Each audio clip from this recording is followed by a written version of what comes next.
Hi, Tim Blankenship here with Divorce661.com, and in this video we're talking about why it's important to formalize any change or modification of anything related to your judgment. So let me give you an example. When you have your final judgment prepared and then later you want to amend something or modify something, say child support or spouse support or custody or visitation, it's important that you actually memorialize that by filing a stipulation with a court.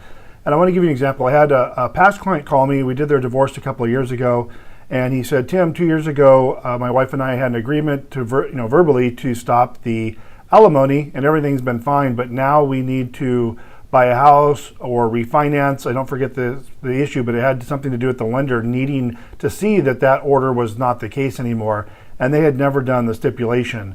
So the underwriter actually said they didn't even need the stipulation. They would just need something in writing that they would notarize and say that spouse support has been paid for a specific time. And while that's great for the home loan purpose, what you're going to want to do with the court is formalize that, because you'll notice most orders will say spouse support, for instance, or child support's paid till a specific time for a specific amount. And if you don't modify that and you don't change that in writing, then you're still on the hook for that money. So what could happen if you're the one paying and you have a verbal agreement with your spouse not to pay it, but you don't formalize that with the court? 5 years from now, the spouse that should have received, maybe they get upset for some reason and they want to go after that money, you'd still have to owe that. And even though you may have had a written agreement, the court would likely force you to pay that because you never formally modified it. So in this particular case, while the letter would suffice for the underwriter, we advise that it's best to obviously modify the spouse support order, and we can even backdate it, which he was surprised to hear. So if you have a current order, it's probably one other thing we should touch on.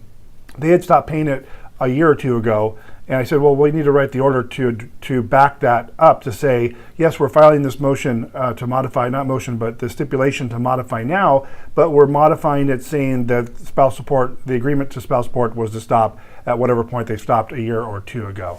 Tim Blankenship, Divorce661.com. Hope you're having a great day. We'll talk to you soon.